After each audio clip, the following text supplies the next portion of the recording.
We are live. Yeah, man. Thanks, Andrew, for having me on the this way. It's gonna be a little different. We're doing it in a different way today, to kind of help out a little bit on Andrew's front for some of his personal subscribers. But it is all good in the hood. So we'll start off Los Libertinos show.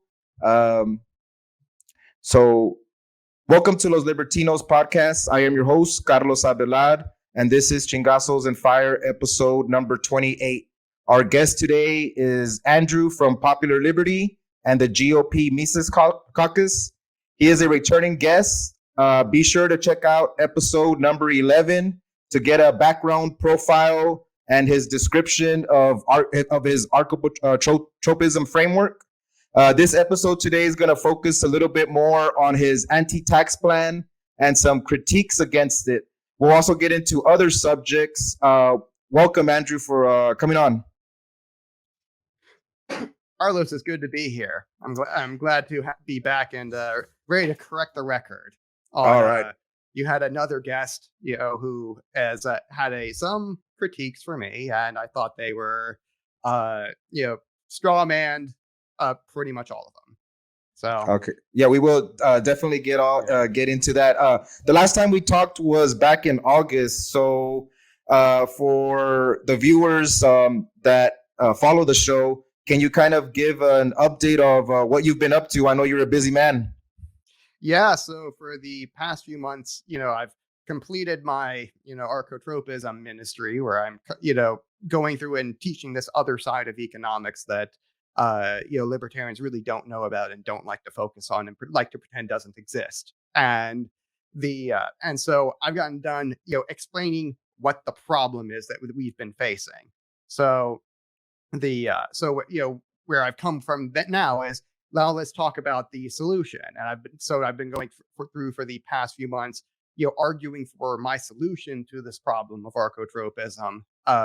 Basic archotropism is it's like the praxeology of predation. This is the economics of power. This is why the state works so very differently than why it exists in the first place, why it works differently than the free market, and where it comes from, how it behaves, why it behaves the way it behaves, et cetera, which is an economics, a unified version of economics that libertarians really don't have. And so I've been explaining the problem. Now I'm, proposing a solution, that I've started a super PAC, and we are now in the process of raising money, to implement this solution called the anti-tax. That super PAC, by the way, is the GOP Mises Caucus. We're going to be taking a more archotropism friendly approach to solving this problem of what do you do about state power, because there's no getting rid of it.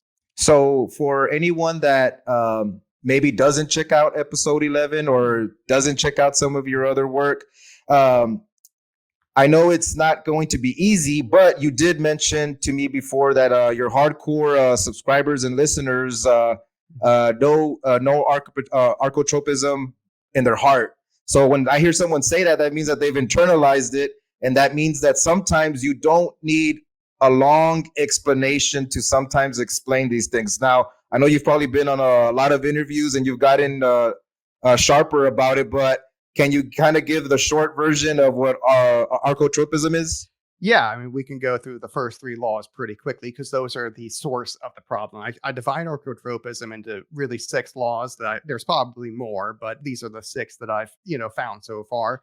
The first 3 are what I call protogenic, meaning they're the source of the problem. Proto for first, and genic for where it comes from genes.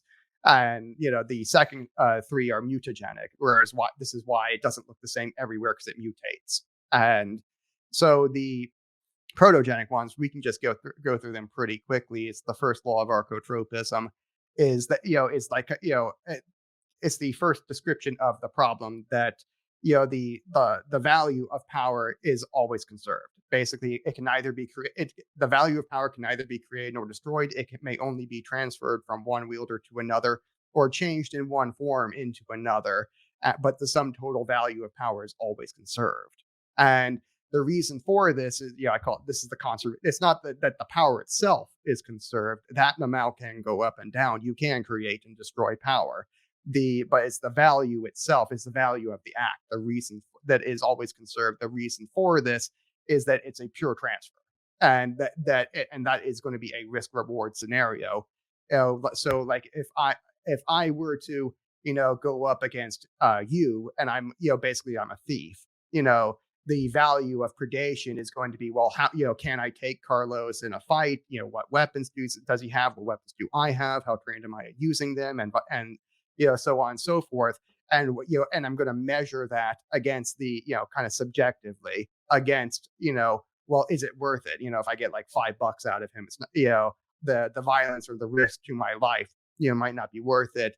If it's a few hundred or a few thousand, it becomes a lot more, it becomes a lot more, feasible and profitable because it's a risk versus reward prospect. But because it's a risk versus reward prospect, you're always going to be percents of 100. So, you can't have 110%. You know what I mean? And when it's just you versus me, there's no extra 10. There's only 0 to 100. So, and if I'm multiplying by 0, then that value can be, either 0 or negative. Or it can be positive, but it's always going to be zero sum. So because of that, value can neither be created nor destroyed. It's always going to be percents of a whole.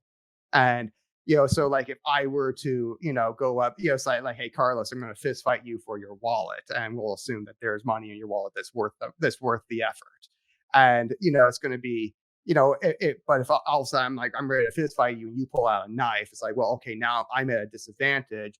And whereas if we were just fist fighting, maybe it was like a 50-50 chance. I don't know, you could probably kick my ass, but in this fairy tale world where I can take you in a fist fight, we're going to say it's a 50-50 chance. But all of a sudden you pull out a knife, that value now of that action now gets transferred to you, and it's very negative for me because I'm on the shit end of this now, and I'm going to have to really take a risk, that this is going to go very wrong. And whereas like if you pull out a knife and then I pull out a gun, now that value is transferred back to me because I'm basically caught now, and you're not going to outrun a bullet even if you have a knife. So and then if you pull out like a hand grenade, I'm ready, I'll do it. It's like, okay, you're ready to kill us both. At that point, at that point, the value kind of transfers back to you. That if I shoot you, that grenade's gonna go off, and I'm not gonna outrun it. And at that point, it's not worth my life anymore, and the value transfers back to you. But at the same time, that value isn't isn't changing. It's just moving, from one person to another, depending on who pulls out the Looney Tunes rocket launcher or whatever.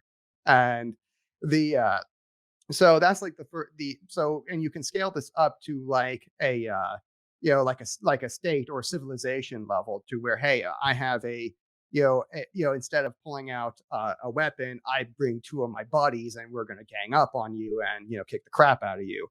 So that at that point the value is transferred to me, because I've got 2 buddies with me and they can hold you while I punch you in the gut. And this is gangster style fighting. We don't fight fair.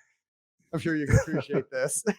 So, and whereas you could pull out, you're a rich man, you can pull. I mean, you probably have like armed bodyguards that like are like hiding, like ninjas in your ceiling or something like that, and they just like fall down and surround us all, me and my guys, and we're like, oh shit, now we're screwed. And and then you could scale this all the way up to like a police force, and the cops are on speed dial. I mean, they probably have a decent response time where you call them as soon as you see me because I'm a thug and I can get you. And like danger is my middle name, not really, but and then you could scale this all the way up to like a full state level, like a full blown military, where it's like, okay, which military is going to win this based on how many people do they have, how many explosives do they have, do they have nukes, machine guns, rocket launchers, grenades, et cetera, et cetera.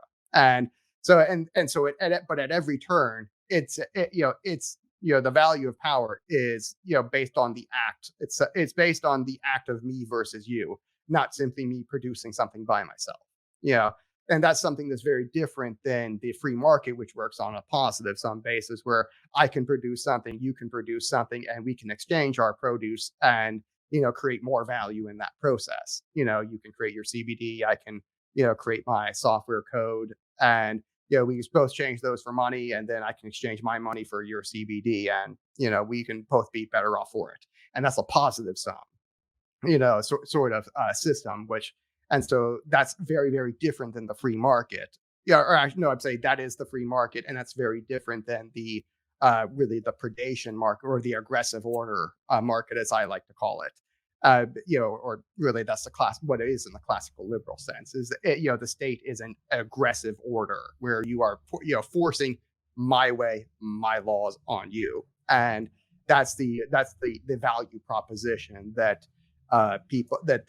this is where the state comes from. It is an aggressive order. It's as a service, and the reason people want that is this is why it's a source of the problem. Is people want it. The reason being is that if you let's say you're a regular person, you just want, and let's say you're a libertarian actually, and you believe in a defensive order, where I'm just going to do my thing for my property. And the problem with that is you're not value maximized. Remember, humans are value maximizing creatures. So if you say, okay, well, I believe in a defensive order. Well, the problem is that the best defense is a good offense. And so it's not just you enforcing your own order on your property; it's you enforcing your own order on everybody's property.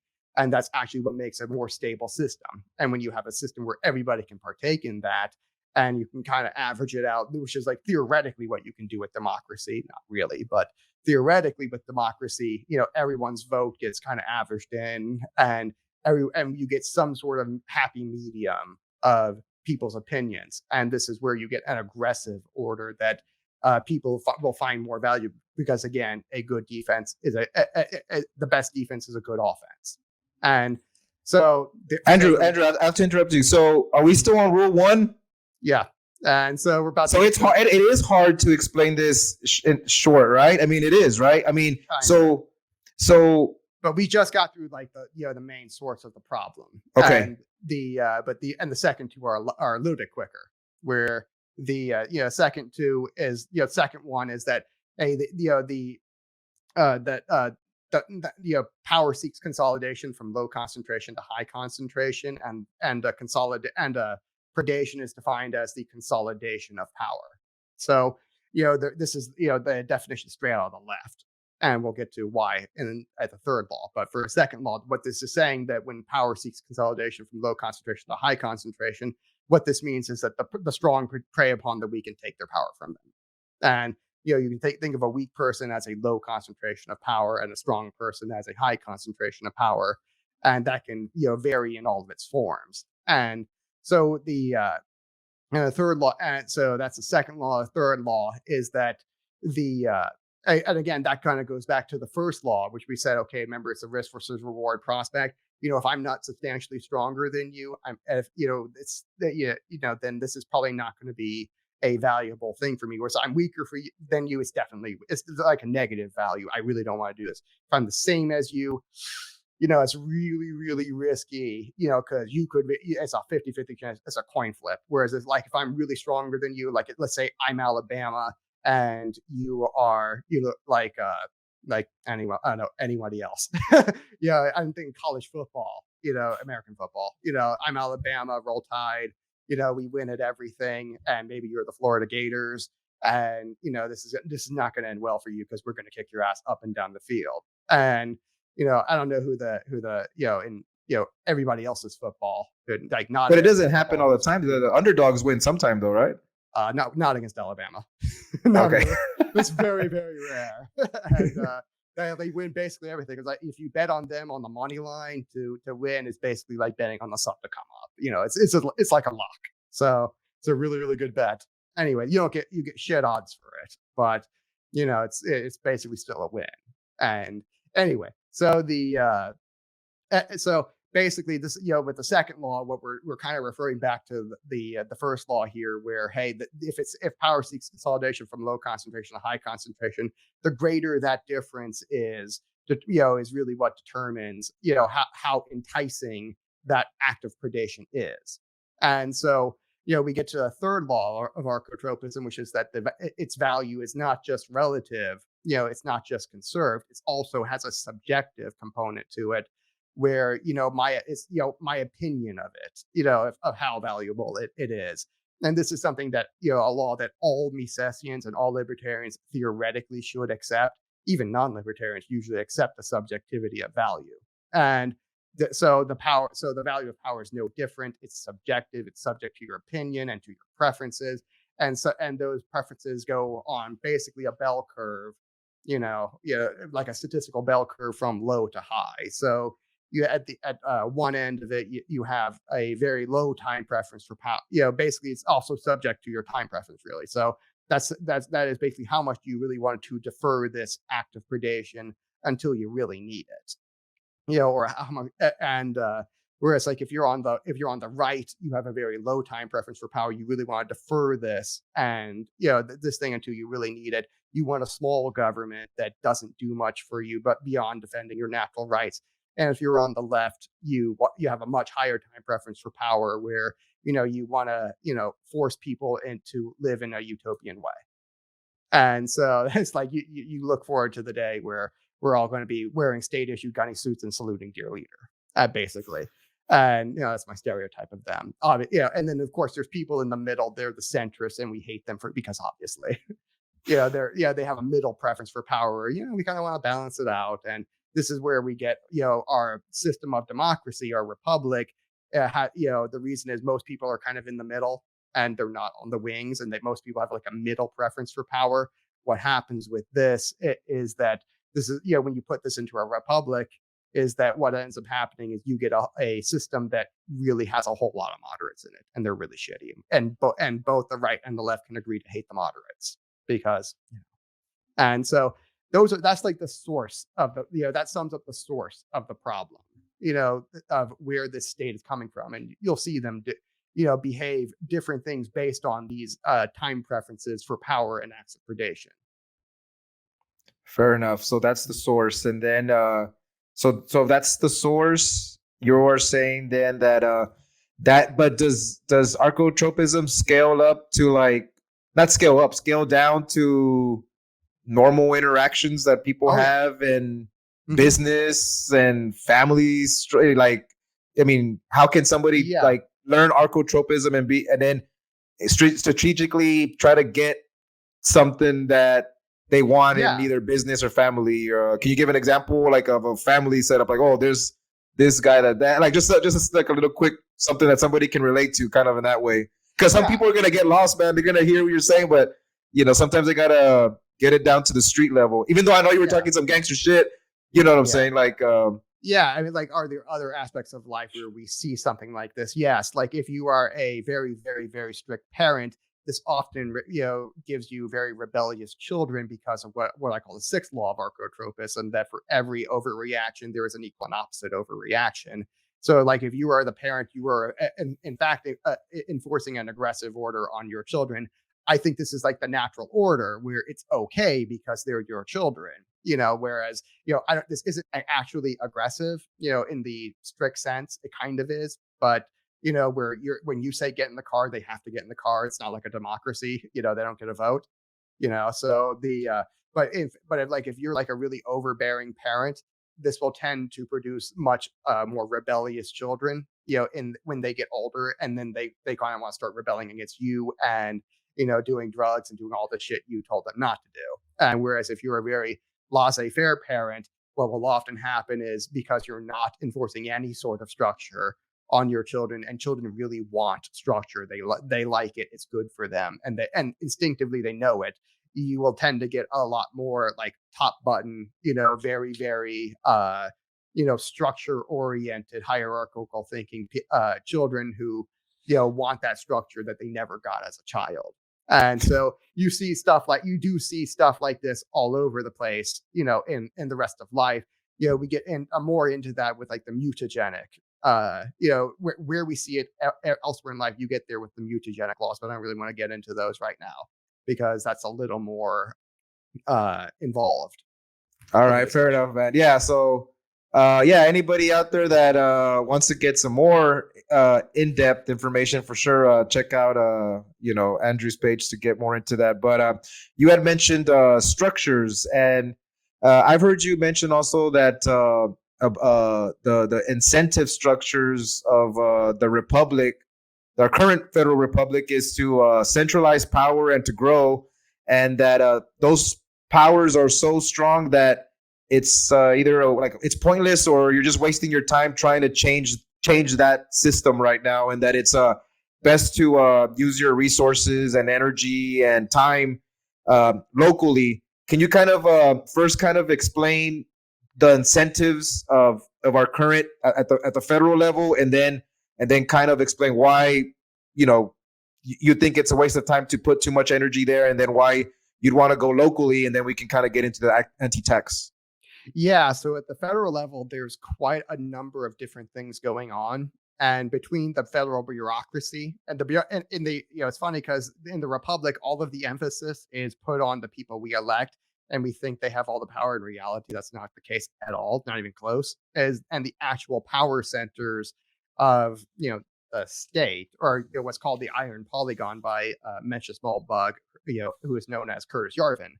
Yes, his pseudonym, and Mencius Moldbug is his pseudonym. And what you actually find is that the real power centers are in the press, the bureaucracy, and the corporations. And usually, if there's a contest between any two of the three, the bureaucracy will usually win. Usually, and all three of those are very unelected incentive makers and power centers. And if you and they don't really get that kind of scrutiny, they don't really get that kind of reputation as being the real government. So if you're thinking in the federal system and you say, hey, what's the federal government like, and you say, well, it's the legislative branch, the judicial branch, and the executive branch, you would be incorrect, because what you should actually do is add on at least two or three more, where you say it's also the corporate lobby, the media, the corporate press, Michael Malice likes to call them, corporate press. And there's also the bureaucracy themselves, which technically are a part of the executive branch, but really they function separately. And so when you say the executive branch, what you're really saying is the White House, and maybe your top tier agency, your top tier of all of your federal agencies, maybe like the cabinet. And that's what you usually mean by the executive branch, and they've actually functioned quite differently. Whereas the lower level bureaucracy is its own little thing, and they're not elected, and they're basically unaccountable. And so there really are like at least six branches of the federal government, and when you add all of them together, the amount of power the people have over just electing officials is actually relatively small. Whereas like Congress is like the least powerful of it, and this is the one we most pay attention to. And the second least powerful is the president, actually. Whereas like I would say like that, the head of the New York Times is substantially more powerful than the president. They can't launch nukes, but the pen is often mightier than the sword for good reason. And if you wanted to give the New York Times a real name, you would call them like the Ministry of Truth. that's kind of or the Bureau of Truth, because we're a constitutional republic like that, not a parliamentary system. But yeah, I mean, they really are just the government branch of truth. Where they say this is what truth is, and of course they're lying, but it's a very Orwellian term. And like another person who's way more powerful would be like the head of the Federal Reserve. I would kind of put him in the in the corporation. He's really a corporation. They really should be a government agency, but technically they're a private corporation. Then they pay taxes like everybody else, and but they just have a government monopoly on money printing and banking. And like the head of the Federal Reserve would be far more, because he's able to say interest rates up or interest rates down, and that basically affects every single economy, every single government, every single economy on the planet. If he says, if he comes out tomorrow and pulls and pulls a Paul Volcker, where on like what happened in the 70s with Paul Volcker when we were having like really really terrible inflation. He comes in the very late 70s, early 80s or something like that, and he like waits until like Saturday morning to announce that, oh, by the way, I'm like tripling interest rates, and I'll see you in the markets on Monday. And so what that means, and so basically you had like a major crash right then, because you had like basically pent up demand where everybody on the in the market was waiting to short sell their stock, and everybody had heard the news, and waited for like 2 days. Whereas like if you had done it on a Monday morning where you made that announcement, some people would get the information first, they would sell at the top and be okay and be able to buy back in. Whereas, because he did it on a Saturday morning when the markets are closed, everyone lost money. Basically everyone. It was a race to the bottom. And so, that had like global, effects, because it, drove the value of the dollar up, the dollar being the world reserve currency. And so that when the value of the dollar rises relative to all other asset classes, you get basically a global crash out of that. But hey, it helped inflation. It helped cut the inflation. Yeah, I'm hearing you mention all this, but so at what point, like, do you like, so when you say, well, like, so I'm hearing you, but like, if you had to, like, at no point have you really said kind of like, hey, don't change the federal, like, it doesn't matter. See, because since I've been kind of listening to like you guys or like a little bit of the Mobucks, like, to me, they're basically saying, and which it's okay, because I haven't really been paying attention. It's like the federal stuff, if it doesn't really matter, if something's really important, I'll find out about it. Otherwise, I'm just focusing on family and other stuff and doing things. So like, but you just said that the Federal Reserve, Vato, was able to do some shit that changed the whole. So like, how much time should somebody really focus on the federal stuff and focus on the local stuff if they want to do some political change? Yeah, well, what I just gave you examples of is, okay, let's say there's more than interest groups than just those, but let's say that those are the big six, and the normal people like you and me, the plebs, have control over two of them. So there's six, and 2/3 of it is basically off limits to us. We have no control over it. It might as well be the weather, for how much control we have over it. And the two branches of the 2 out of 6 branches of the federal government that we actually have control over are the 2 weakest branches of the federal government. The other 4 being substantially stronger. The judiciary is substantially stronger than both of the Congress and the the White House, essentially. And so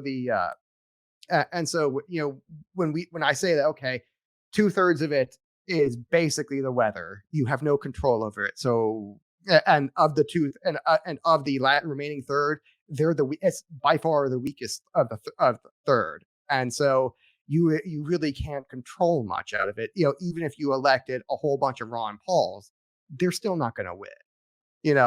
If you could elect, if every single elected Republican was a Ron Paul, literally a Ron Paul clone, and this would still be very negligible, the difference it would make, because the other 4 out of 6 are just so much more powerful than the 2 we can control. And and of course, if we elect a Ron Paul as president, he's going to get a convertible ride through Dallas. So just a freestyle question.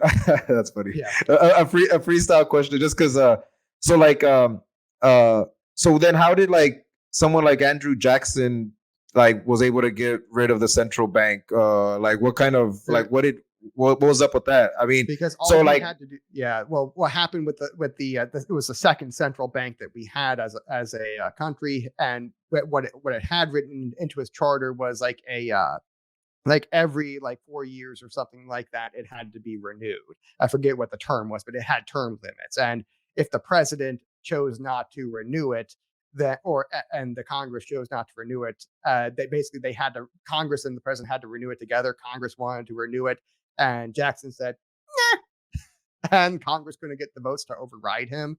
So basically he just let it expire, and that was how he killed the bank. And he just had to really just do nothing and issue a veto, and that was it. And when the third Bank of the United States... But wouldn't there have been a lot of power, like the same, I mean, wouldn't there a lot of the interest...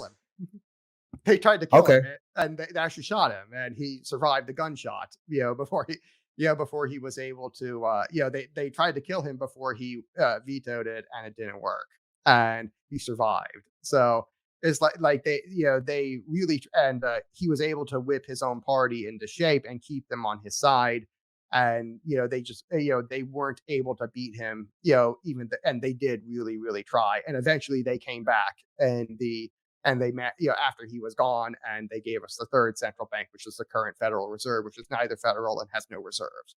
And and I'm only pushing back because I guess since the Ron Paul, since that's how I got into a lot of this stuff. I mean, really, it was, I really thought that, if you have people that want to cut government, they'll cut government, but it's hard to swallow to like that. Nah, like you're basically saying, it was pointless to do all that stuff because it really, you weren't gonna, even if Ron Paul got elected, it wasn't gonna change anything. So that's hard for someone like me to take, like, but if that's what you're saying, I don't fully agree, because I would like to think that you could put somebody in there, or you could elect a lot of people in there that could, change the game up.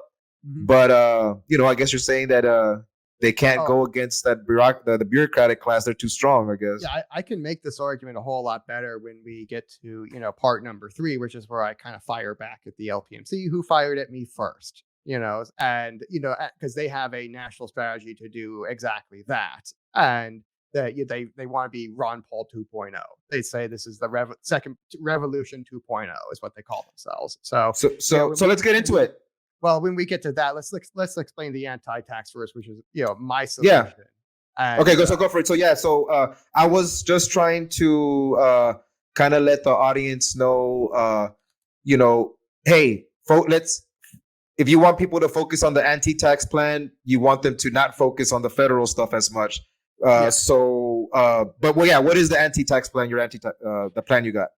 So the anti-tax plan is it's kind of based on my third law of Archotropism. Remember how we said that there is a time preference for power because its value is subjective, meaning it's subject to your opinions and to your preferences. And so what you can do, and this has been shown, this has really been demonstrated over and over for 600 years, is that you can make a trade with the government, at all levels of government, where you can say, hey, I'm going to give you more power in the present in exchange for power in the future. And when this was first done was in the invention of private property, which didn't exist 600 years ago. And 600 years ago, we had the first peasants were able to save up and buy their land from their kings. And basically, the kings were facing a financial hardship at that time due to the Black Plague, ripping through Europe and killing half the population and destroying economies left and right. So this really hurt their taxes, and they really needed the money. So and the peasants were able to save up and say, hey, I'll trade you a lot of extra taxes in the present. In exchange, I want my property for the future, where I own it, and it's no longer the king's land. We got rid of feudalism this way. And for the last 600 years has been one example after another of that being the case, where you can actually trade the government money for power. And you see this every time that they want to cut taxes, where it's like, hey, we want to the explicit justification is we're cutting taxes right now in the present, so you pay less in the present, so this will make the economy grow, and then we tax you more in the future. This will increase revenue because we're going to have a smaller piece of a much bigger pie. And so this is explicitly the justification. A low time preference for power is explicitly the justification for every time we get a tax cut. And if you look at like drug legalization, it wasn't free. It came with like a 35% tax hike, and which translated to about a 25% tax revenue increase for the government of Colorado. They had like a 25% budget deficit annually, which was like, okay, they're facing bankruptcy. And, in order to get away from bankruptcy, what they decided to do was, legalize marijuana and slap a 35% tax, sales tax on it, so they could fix their budget crisis. And that was what happened right there. You had so you got, and they held spending, at the same level for like 2 years at $50 billion a year. And their budget deficit got cut by 98%. So that was what that was. It wasn't them being, oh, we love liberty and we're tired of throwing Black people in jail for nonviolent drug crimes. It wasn't that. It was, hey, we're facing bankruptcy and we're doing this for money. But see, what they did was they traded us liberty for money. and as you get to smoke a blunt now, but it's gonna cost you a little bit. And so that and there's just countless examples of them taking deals like this where they're going to give you more liberty for money, basically. And so what I'm proposing to do with the anti-tax is kind of along the same lines, where I'm going to what I'm trying to do is create a net, just a net tens of thousands of sovereign wealth funds at the municipality level down at that. So that's like the very closest to the individual that you can get. This is that, local governments are the single most accountable form of government, because you know where they live, and there's only a few of them, and there's only a few people that you really have to convince, and other voters, if you really want to get somebody ousted. It's really easy to get a city councilman or a mayor unelected, particularly in rural areas. And the anti-tax, it's not, these sovereign wealth funds, they're not meant for everywhere. They're really meant for your suburban and rural places. So you're not meant for like a big city. It can work in a big city, but the problem is that you have basically leftists running running your big cities. So what happens there? Remember, we said left is higher time preference for power. They're looking for the day when we're all saluting your leader and wearing state issued gunny suits. And so you can't put Bernie Sanders in charge of this system and expect it to work. It's just not. And so I don't even bother saying that that I don't say, okay, yeah, you can have something like this for an urban, but you're not going to get your results may vary quite substantially, and in fact it's probably not going to work in an urban environment. And so, because again, the much higher time preferences for power that you find on the left, who are very, very uniformly urban. If you go out to kind of where I live in the kind of more rural suburbs, you get a much more is very much more red. It's probably like 60% red where I am. And if I wanted to go even more rural, I mean, it's like you're talking 75 to 80% red. And so where you're going to have a much, much lower time preference for power, where they're actually willing to profitably invest. When I say sovereign wealth fund, what that is it's an investment fund that's invested in and invest taxpayer dollars in profitable assets, so in investment grade assets like private equity companies and stocks and bonds and crypto and all that good stuff, where it's all being profitably invested, and maybe real estate too. And but that's all invested, and it creates a return, a passive income for the government that is free from tax. Basically they don't have to directly tax you anymore, because they have this passive revenue stream coming in that offsets it. And so that's where you get the tax cut from. As basically, when I say the anti-tax, what I'm talking about is tens of thousands of sovereign wealth funds at the local level, creating passive incomes for their own local governments that offset the need for taxation gradually over time and eventually get rid of it. And there's a whole bunch of and basically this is primarily a lobbying strategy. It's like probably 80% lobbying and like 20% just getting the right people in there, because you might not even need to elect anybody in order to get it installed and done. You can just convince people that that this is the right thing to do, and they'll do it. Because but what about the people that would have worked on other types of funds or whatever? I mean, where do they go? I mean, they're not going to just say, oh, there's this new sovereign wealth fund that's done at the municipal level, and what do they they're not just gonna give their normal relationship off, because now they get to charge higher fees for because when they're investing in higher grade asset classes that earn more money and grow the size of their fund quite a lot more, they're basically getting a same size or bigger piece of a substantially bigger pie, like 2 or 3 times bigger pie. So they're doing pretty well. If I could get them for something like this, they would be all on board. And because this is more money in their pocket for the fund managers, that is. So their incentive. Yeah, but what's the risk reward on? So I mean, you're selling. It sounds like you're selling it as like it's all win, but when really something's always win, like sometimes people are gonna take a step back and maybe be like, Yeah, the thing that's really stopping it right now is a lot of the laws that say you can't do this, that you're not allowed to invest in these more profitable asset classes were written 60, 70, 80 years ago, when interest rates on your savings account were like 6, 7, 8%.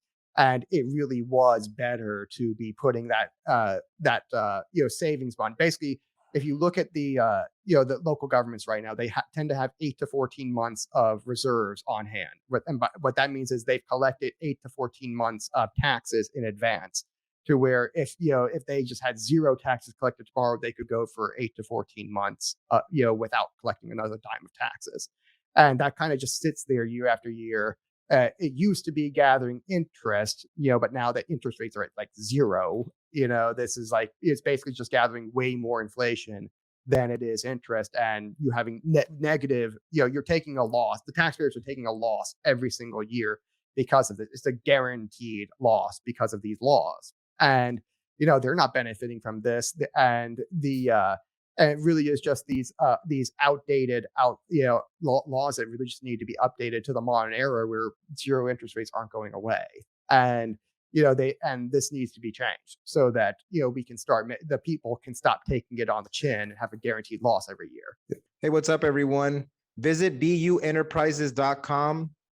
BU is a company that helps you with relaxation, stretches, and breathing techniques that you can implement in your daily life. I have been using them for over 3 months now. And even though with the holidays that just passed, some of my classes I was not able to make due to a lot of not having enough time to do it. Whatever I had learned in previous sessions, I was still able to do them throughout the Christmas and New Year's break. And I still feel very good. One of the main stretches that I use is in my truck when I'm at a stop sign. That's been a game changer to be able to do some of my shoulder rolls and some of my lower back stretches. And I learned those at buenterprises.com. So if that is something that sounds appealing to you, where you want to try to have a customized program for your daily life, visit buenterprises.com, sign up for one of their programs. Be sure to use the promo code Chingazos, in all caps, CHINGASOS, Chingazos, for 20% off of your purchase. Once you sign up, use them, email me, let me know how it's going. We can exchange some tips. I want to know how you guys are doing. So please visit buenterprises.com and use the promo code Chingazos, all caps. And I'll see you on the next one. Peace. Okay, so I'm gonna push back a little bit just from some stuff. So zero interest rates are never going to change, but in this conversation, we've talked about Paul Volcker, the Federal Reserve guy with a lot of power that did some shit on the weekend. We've also talked about Alabama is a winner, but they give you shitty return on your money.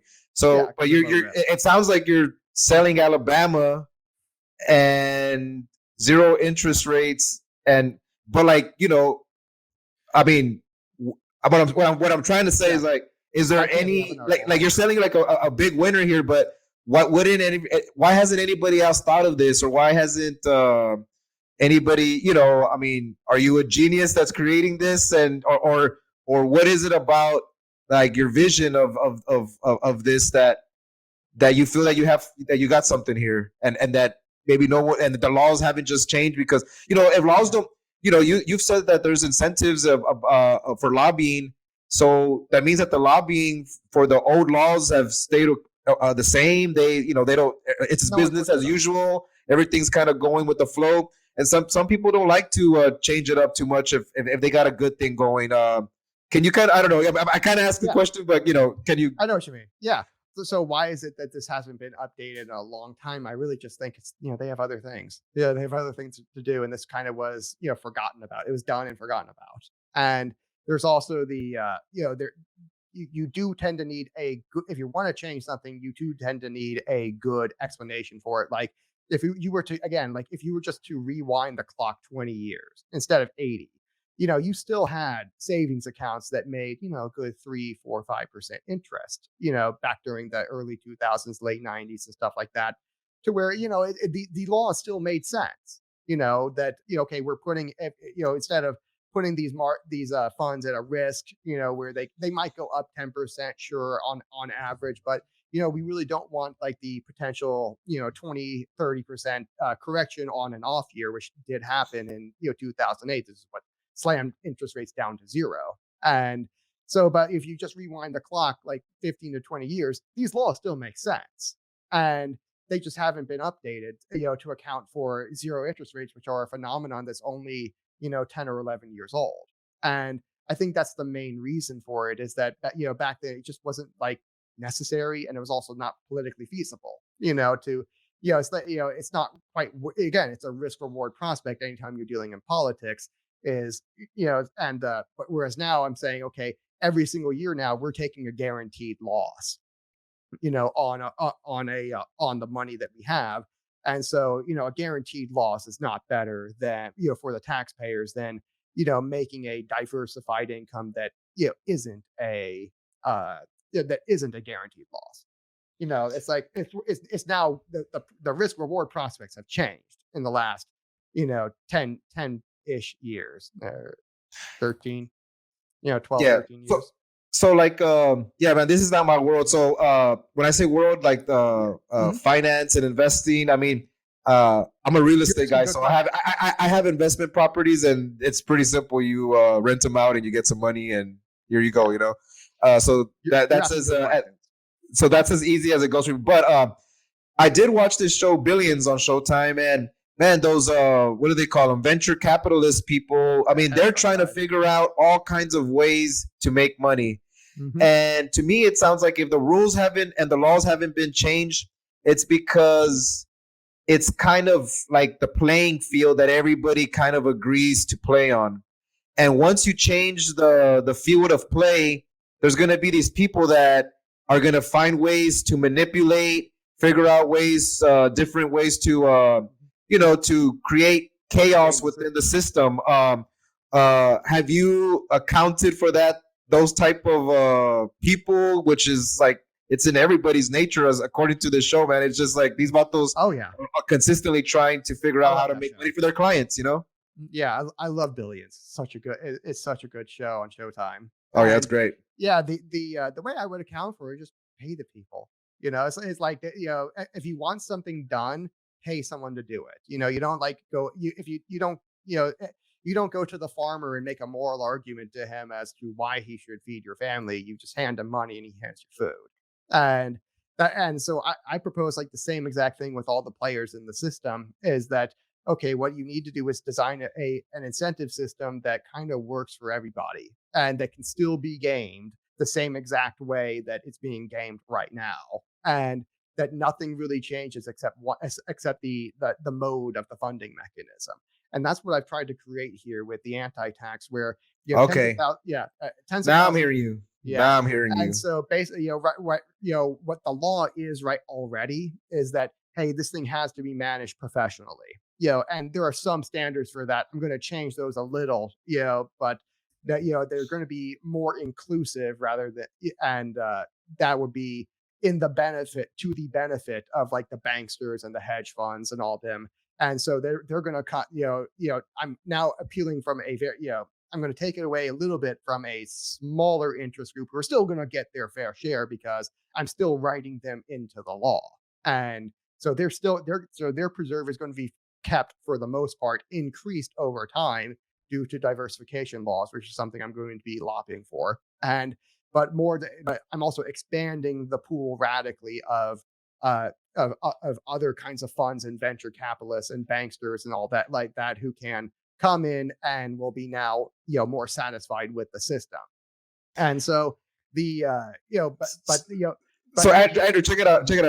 So if you were able to have a meeting because Axelrod heard this podcast and said, oh shit, Hey, let's get this guy in over here, and let's see if because it would only cost if it doesn't cost that much to win some races and some small, like, does someone, like, okay, so just imagine Axelrod, you would pitch this to him and say, hey, I know you have lobbying and power.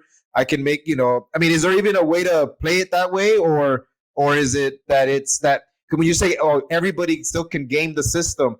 To me, it kind of sounds like you're saying, hey, the game is still the game. It's just that instead of getting it funded through what, like, it's still taxation, right? But it's like okay, well, explain it a little bit.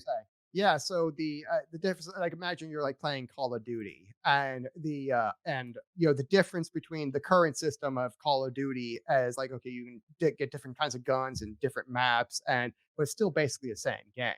And so what I would liken the anti-tax to just, one or two extra different kinds of guns that you can play with. And, it might be a different kind of grenade or something like that you can play with. Still the same game, but, you've just added one extra tool in the game that you can help to win the game. And, that changes strategy somewhat, that changes dynamics somewhat. But overall, the game is still basically the same as it was. If you just add an extra gun or two, or as long as it's not super OP, and that's not what this is. So, I would, argue to, like, the Axelrods, or in real life, if there's a Charles Koch or a Peter Thiel, and they want to cut me a check, that's all I need, and I can get all of this done, and you can start counting your money that you saved in taxes. And of course, like, the billionaires do pay taxes, and anyway, but if there's any rich sugar daddy out there who wants to cut me a check to my misesgop.org/donate, this is where you can go to donate money to my super PAC and help me, lobby and state governments and elect elect as needed the proper guys who are going to help me pass this into law. And so, but right now I'm just trying to raise small dollar donations and show a little bit of success here and there, that I can probably then take that to maybe a Coke or a Teal and say, hey, I'm already having some success. How about you cut me a big check and we can get this thing on the road? And so that would be something I could do. And and they would be completely incentivized to do that, because this is just a new way of doing tax cuts, which is something they already lobby for, and they get them, on a mostly a decadal basis. So you get a tax cut about once every decade or every other decade. So we got Reagan cuts, nothing through the 90s, and we got Bush cuts in the 2000s, and we got Trump cuts in the 2010s. And so we're probably not going to get anything this decade, but we might get something in 2030. But if you help me now, we can get something started for you right now. And this is just a different way of doing tax cuts. That's really all this is. It's just one more tool on the table that changes the game, but mostly keeps it the same. And so if there are any special interests out there, they're also going to be, because they still they don't really care about how the money's collected. They just care how the money's spent. I'm not doing anything to touch the spending side, so, like, all of their games are just going to keep going on. And so, like, I'm really just touching nothing. This is a different way of doing tax cuts. So if you weren't opposed to traditional tax cuts, you're not going to be opposed to this, and basically nobody is opposed to, more money for themselves. So this is this is kind of a winner, no matter who. And the only minor difference would be that, now, I'm going to be making the banksters extra happy, and they're going to make an extra $1 billion off of this, and good for them. Yeah. So you're doing a good job. So right now, the last, like, minute, I mean, that type of rhetoric is, like, that wouldn't work in a big city, right? Because if you say that you're going to make the banksters extra money, that ain't gonna fly, right? Yeah. So that's why it has to be a rule. You say red, but you know what, man? I don't even know if that might fly. I mean, somebody in rural area might not like, hey, I'm gonna make the banksters extra money. I mean, what I'm saying? Like, sometimes it matters how that stuff is said. I don't know. Maybe. Yeah, but at the same time, they're making extra money. So it's like okay, whenever taxes are cut, the rich people always make a killing anyway. So, it's like let's be honest, it's more money for you, it's also more money for them.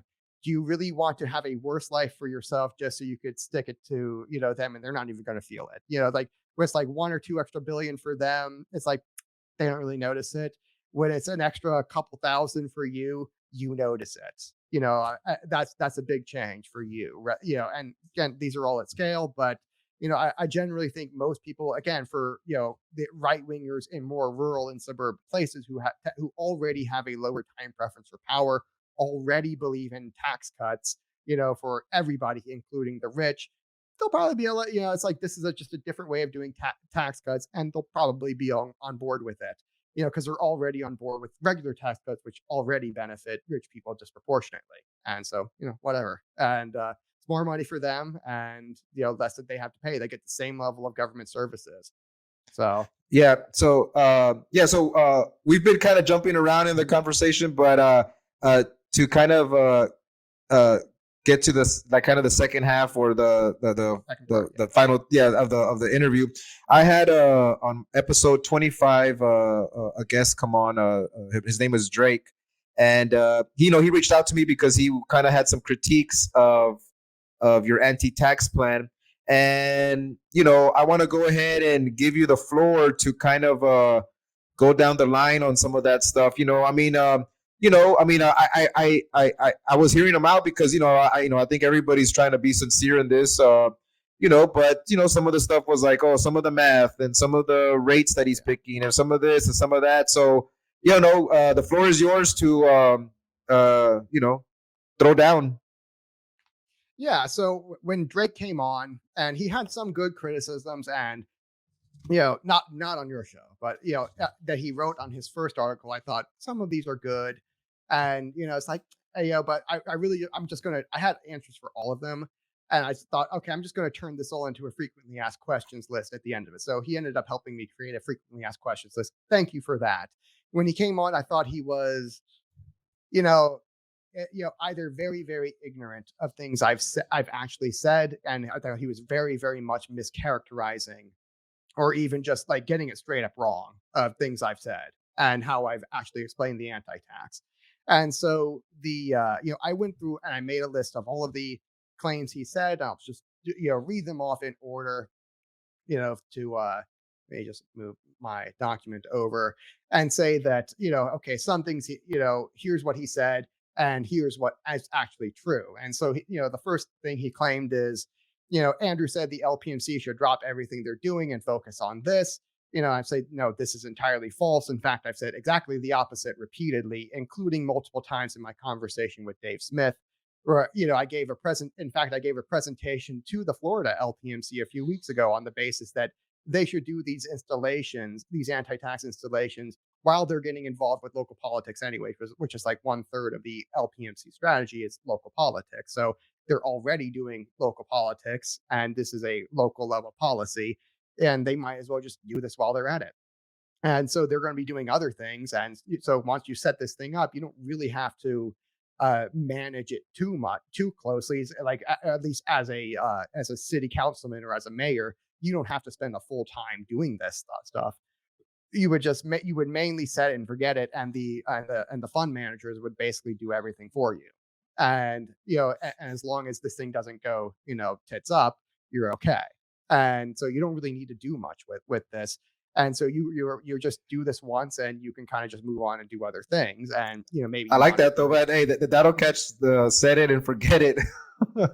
Yeah, it's not totally a set it and forget it system, but for the most part, you get it, the bill passed, and it just stays there forever. You know what I mean? It's not like there's no sunset clause to it, and maybe your state has sunset clauses, and maybe you'll have to re-up it every 10 years or something like that. But that won't be hard. I don't think, and this will be a popular program, and because if you repeal it, everyone gets a tax hike. So, how, it's like, it's, the doing nothing on it has real consequences for people, real political consequences by extension. So, let's say, like the LPMC doesn't have to drop everything they're doing and focus on my thing. Not only that is I have to, basically, some of these laws, essentially do have to be changed before we can really do anything on it. So that's why I say this is mostly a lobbying strategy. That's like 80% lobbying and that just has to be done by me. And I have to raise money for that and grease the right palms and et cetera, et cetera. That's just how the system works. And so if they don't want, and the LPMC is not involved in lobbying, so they're free to continue doing what they're doing until I get my part done. And they should continue to do this. And this is exactly what I said to Dave Smith. So when he's characterizing me saying that, I said they should drop everything, that's just patently false. And I've said exactly the opposite repeatedly, and he should know better. I feel like he's just mischaracterizing me there. Perhaps dishonestly, I don't know. And there are some times in here I'm thinking he might be deliberately dishonest or something like that. And I'll get to those though. He could also just be extremely ignorant, and in that case, he really shouldn't be talking about something he doesn't know about, or just maybe take a different attitude. But anyway, his second claim is that I only have a long-term strategy when everything was on fire with COVID, and it seems like this is where I cite my conversation with Dave, because this is exactly where I said the first thing. So he should have known that I'm not saying that. And what in fact I said to Dave was, again, I have said exactly the opposite repeatedly, and I made the opposite point in my conversation with Dave Smith, that the anti-tax is a lot like chemotherapy to the cancer of taxation. But right now we have a gunshot wound in the form of COVID right now, and we're basically bleeding out. So we need a short-term strategy as well as local nullifications. The other reason I want to elect local Misesians to local office, because that then they can start nullifying the COVID regime. I said, hey, it's not just one strategy. We need two strategies. We need a short-term strategy to address the bullet wound, the gunshot wound that's bleeding us out, and then after that we can focus on the cancer. And the anti-tax is not going to fix a bullet wound. It's like chemotherapy for cancer. It takes its time. So he said I only have a long-term strategy. That's false. And it seems like he's really deliberately mischaracterizing me right here, because he's quoting me directly from Dave, to where I said literally the opposite repeatedly. And I don't know why he would do that unless he's being deliberately dishonest. And he had another claim where he's like, by his math, they won't get anything done for 150 years. This is primarily because of inflation. And let me explain why. Because he doesn't understand inflation. Inflation is not a constant; it's an average, and particularly CPI. And what he's assuming that's wrong. And I tried explaining this to him about the Cantillon effect in my first response to him, and he didn't understand it at all. And you have to explain that. I've never heard of what effect? The Cantillon effect. It's how inflation works. Basically, it's who gets the money first and where they spend it is when and where prices rise.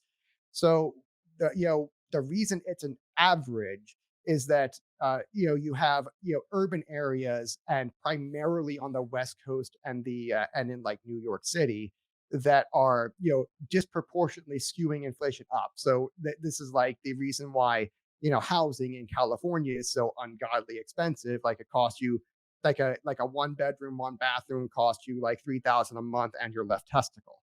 And yeah, seriously. And but whereas like here, I guarantee you're not, I'm sure your houses are lovely. They're the best of the best. They're absolutely fantastic and beautiful. And but you're probably not getting $3,000 a month in rent for your houses. If I'm just like no. a deep house. Yeah, or anybody's left testicle. So the reason, and so when he's talking about CPI, what he's not understanding is that it's not a uniform number everywhere. This is the point I was trying to make for him. When you're actually in rural areas, it's actually substantially lower.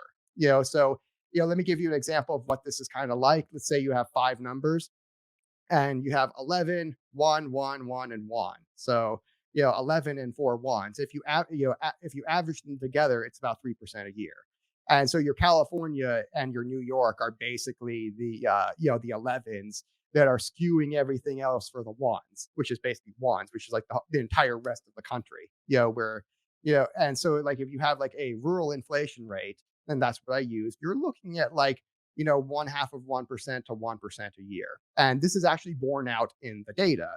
This is why when I say my math is correct, is because I'm assuming that this is a system for a rural government or a suburban government, which are going to have much lower rates of inflation. Like, I'll give you an example. Like, I'm in the kind of outer suburbs, almost rural. If I drive like 5 minutes, I'm in rural cow pastures, and so my inflation rate last year was about 0.7 of a percentage point.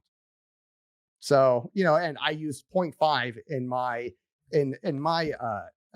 calculations, again, because this is more for a rural system.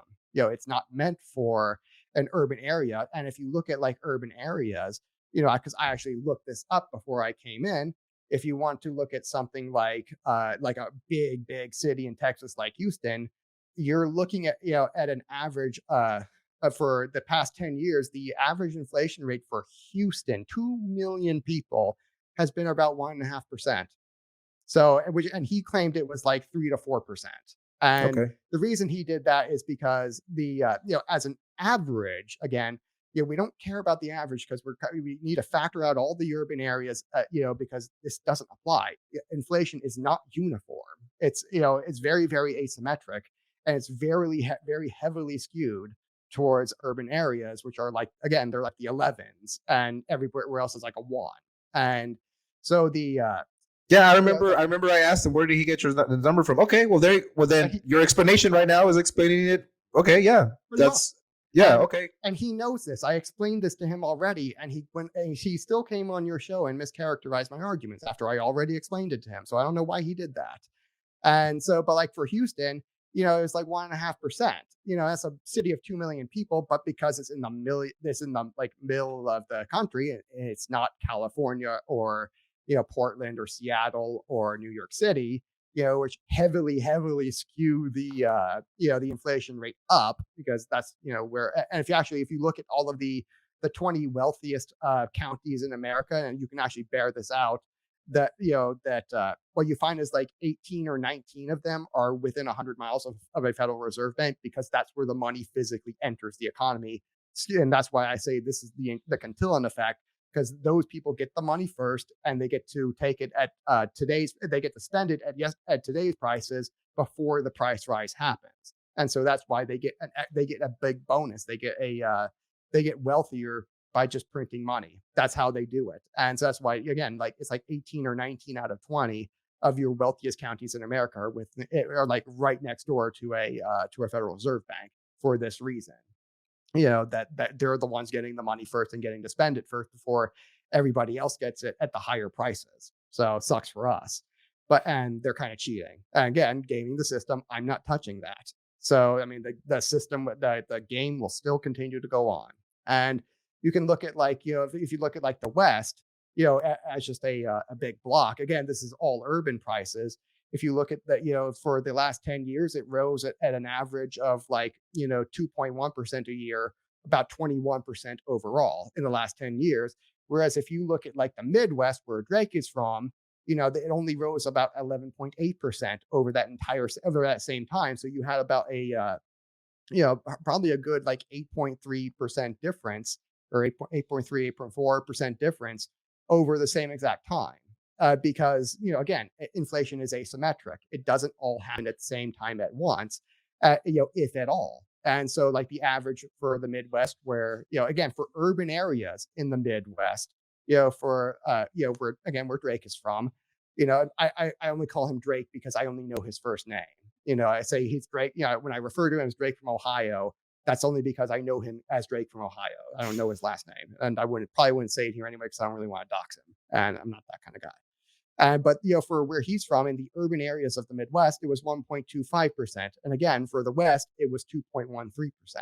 So you're looking at like a good 0.8 of a percentage point difference every single year, and that adds up to again why real estate in California is fucking ridiculous, and whereas here it's relatively livable. Like I heard from Matt Erickson, he saw your place, that you just have like a stupendously nice place, and I heard like solid gold on your driveway, and like a swimming pool of like champagne, and and an English butler, because why not? Yeah, that's what I heard.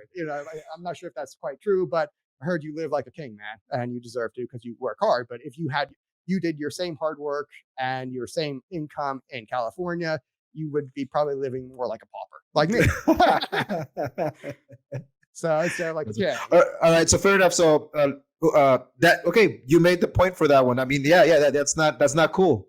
That's not cool if you did that. But so what's the next point? Because sometimes people, so I always give the people the benefit of the doubt. But yeah, if he knew that before coming in, he that could have been an easy explanation. Like, because I remember I did say like, well, where did he get his number from? And he goes, I don't know. So yeah, that's not cool. If he could say, well, he's doing it rule numbers and not that. Okay, Okay, so what's the next point then? What else you got?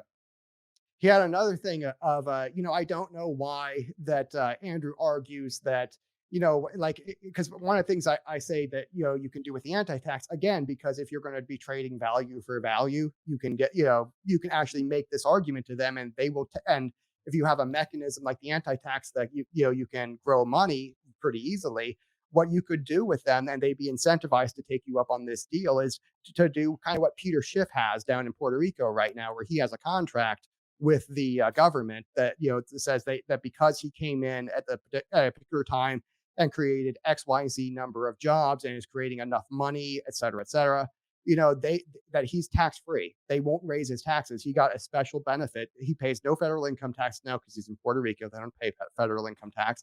And he's also paying very, very low, state or territory and local taxes because he has a contract with the government that says they can't raise his taxes, and he pays a very, very minimal rate. And I would do the same thing here. This is basically what the anti-tax really is. It's a do-it-yourself special economic zone, to where you kind of have these special economic zones in like Nicaragua and El Salvador, where these are like third world countries that really desperately need economic growth because they have terrible crime problems. And, it's the same reason why. And so they will incentivize billionaires and companies saying, hey, we won't tax you at all if you just put jobs in this particular area. And they call that a special economic zone, where you have very low regulation and like basically no taxes.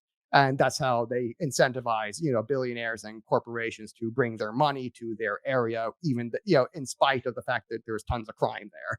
And so what I would do is, here is, create a, basically a do-it-yourself version of that with the anti-tax, to where you have this, this sovereign wealth fund that is, returning, maybe 7 to 10% a year, depending on how you're calculating inflation again. And, what you could do with that is that say, hey, I'm going to pay 10 years of taxes or 12 years of taxes up front right now into the sovereign wealth fund in exchange for a contract that says I'm tax exempt for from here into eternity. And, I like that shit, man. That shit sounds badass. Exactly. And, it works out for both people that they get all of their money up front and they don't have to worry about taking it from you anymore. And, because maybe you'll stiff them, and that takes time, for them to collect that from you, if at all. And there's a lot of legal work and hassle that goes into that. It's a real cost to them. And, wouldn't it be better if they just got that money from you up front, invested it in a fund that's going to return a decent amount, and then they don't have to worry about you anymore. And this also pays everybody else, because again, everybody gets the benefit of that tax cut. And so everybody, so even if you're just forget, like, let's pretend your name isn't Carlos Avalar, instead you're Carlos Koch, and you're just have mountains of money, you're a billionaire.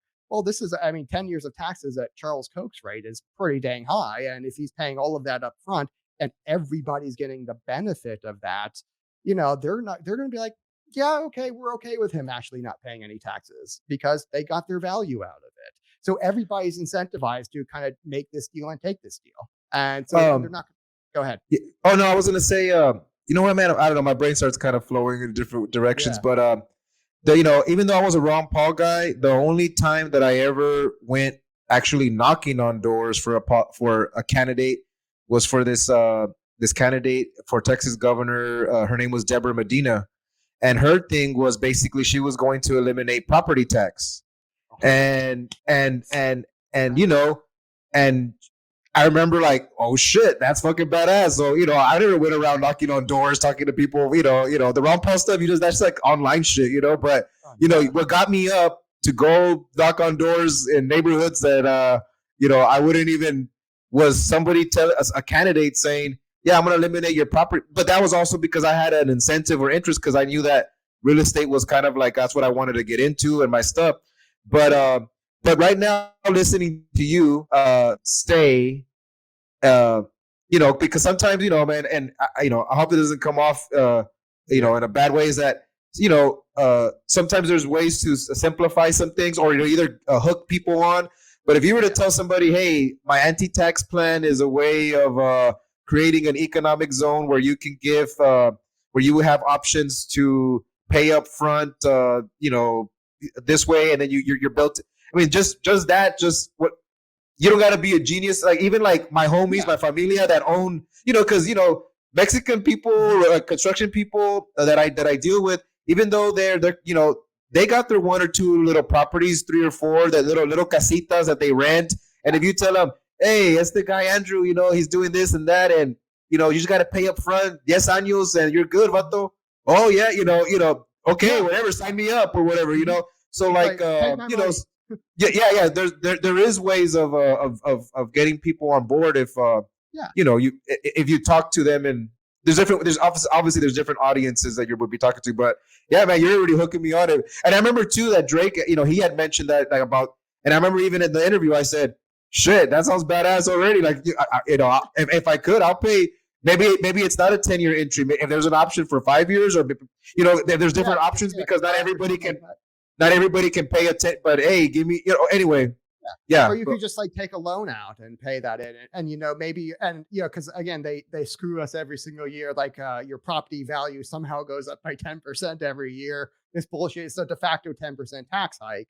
And whereas like the interest on like a if I like take equity out of my home with like I forget, a HELOC loan or something like that, I might only be paying like 3 or 4% interest on that HELOC loan, and I could just take all that money out, pay all that up front, and I'm good. I'm golden.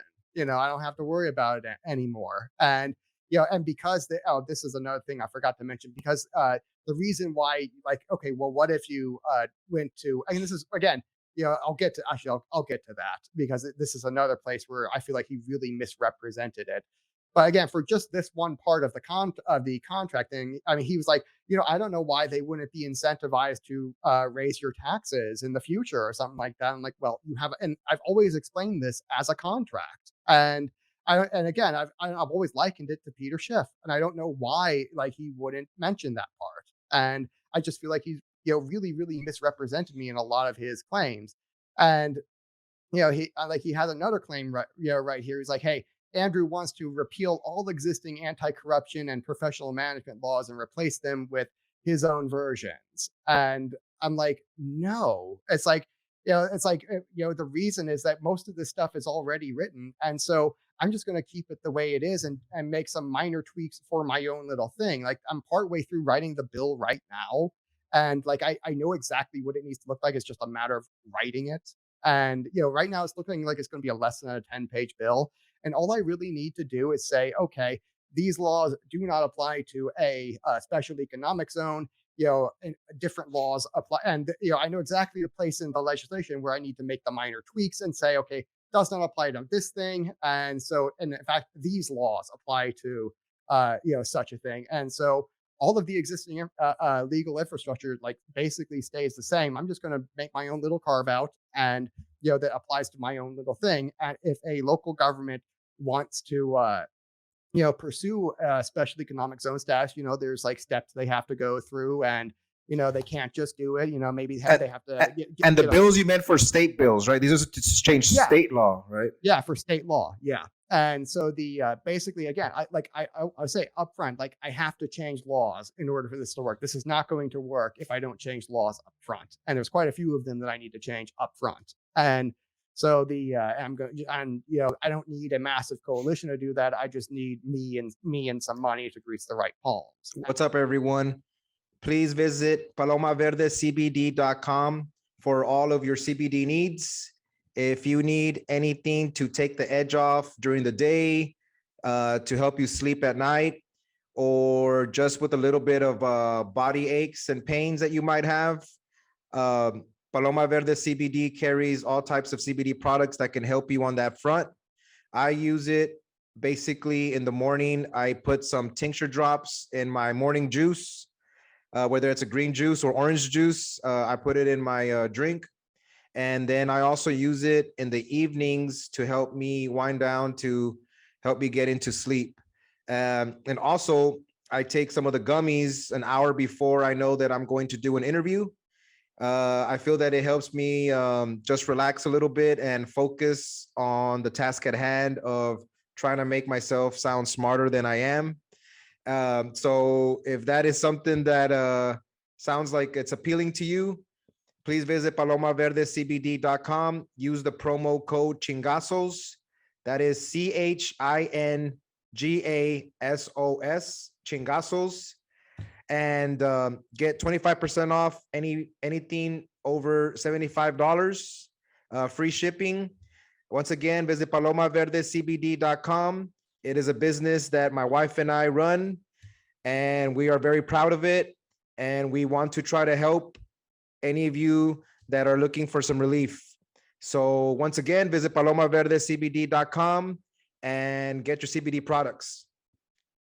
Gracias. There can be a radical mayor in a little town that can just do it. I mean, what? And then put the pressure on the state government to come.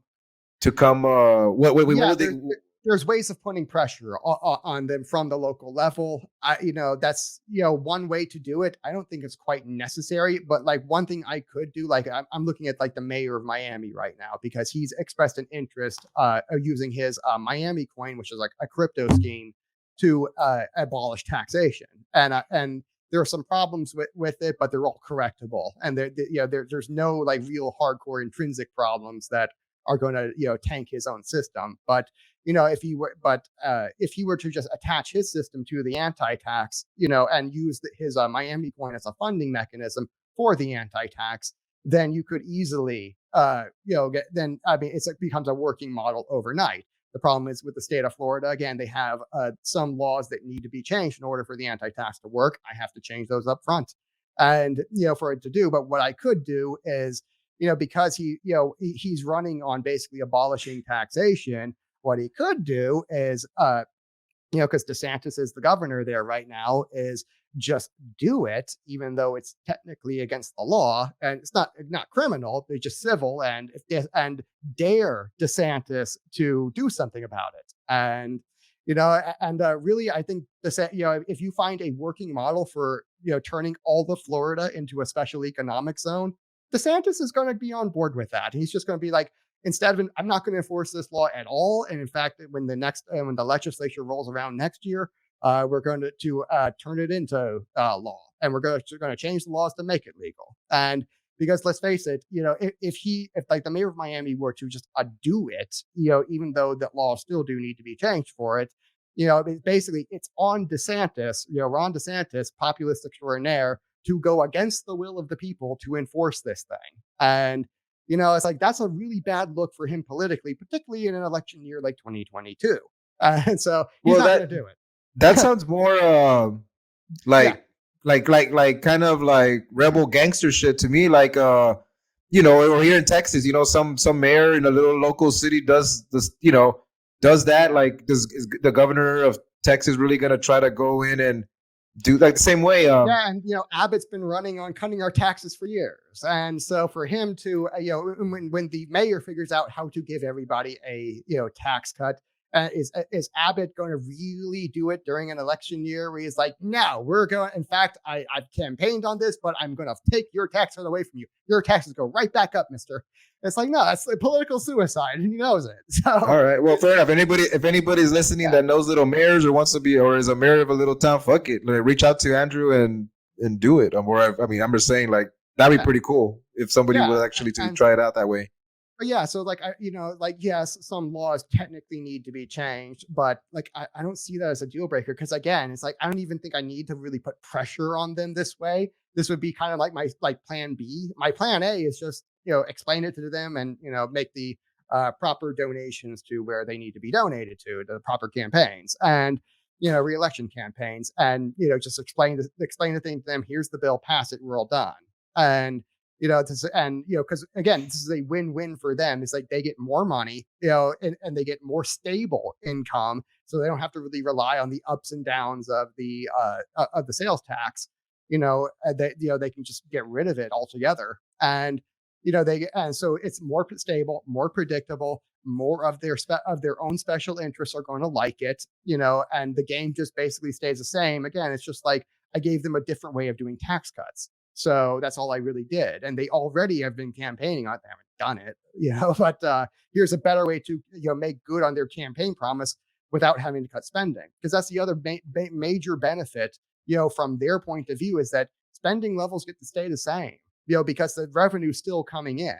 And so they don't actually have to, do the physical rate cut.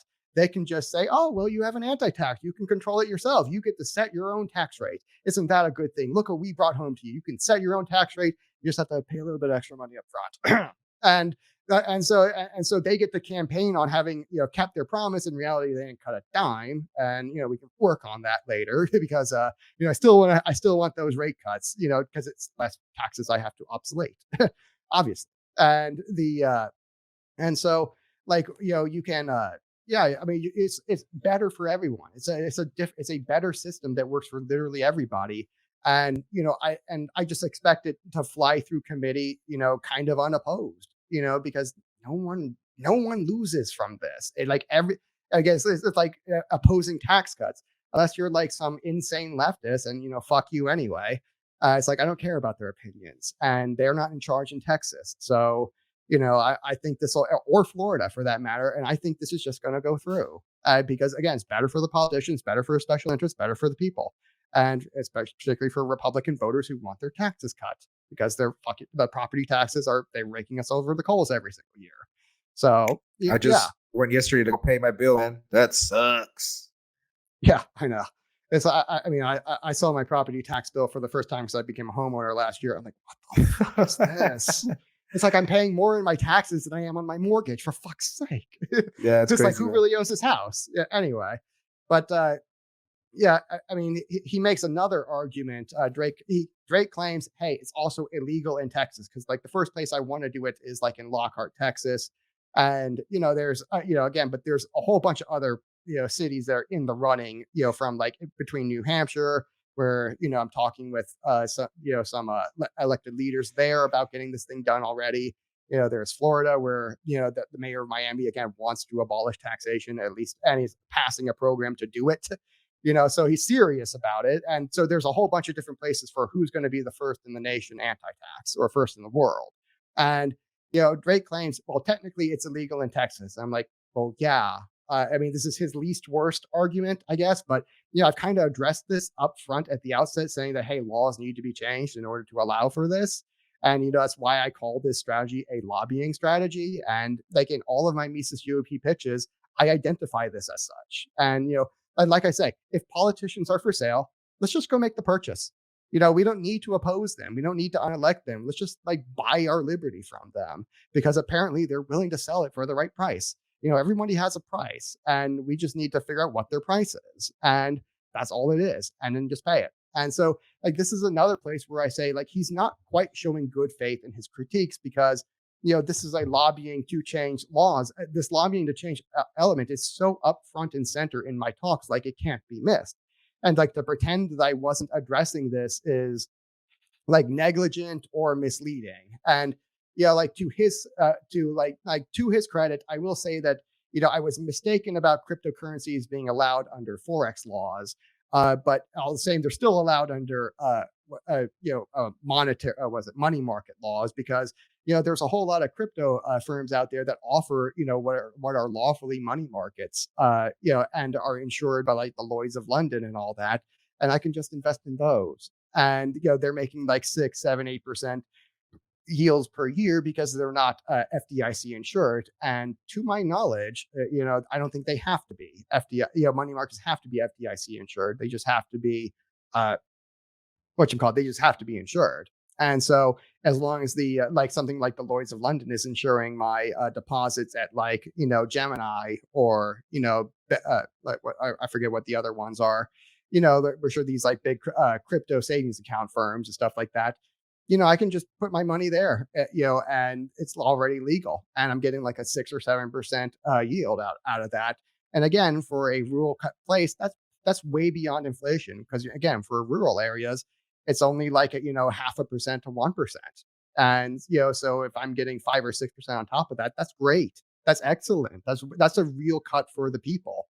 And so, it's like when he's saying, hey, it's technically illegal, it's like, well, okay, yes, but I've already addressed that, at the outset. Why did you not point that, He put a lot of weight on it when it didn't need to have that much weight, because it's obvious that it was that you're trying to lobby for. Okay, fair enough. Yeah, and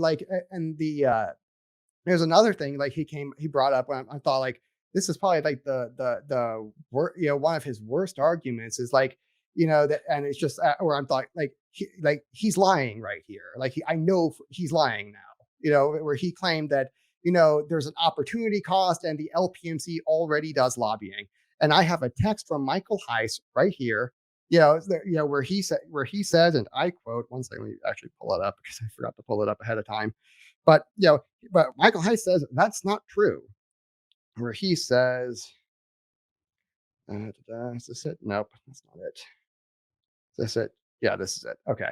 From Michael Heiss, and I forget what date this was when I was talking to him. So he says, so long story short, we have a 3-pronged strategy that we train all of our state organizers on, and only one of those prongs, the LP takeover in parentheses, gets focused on.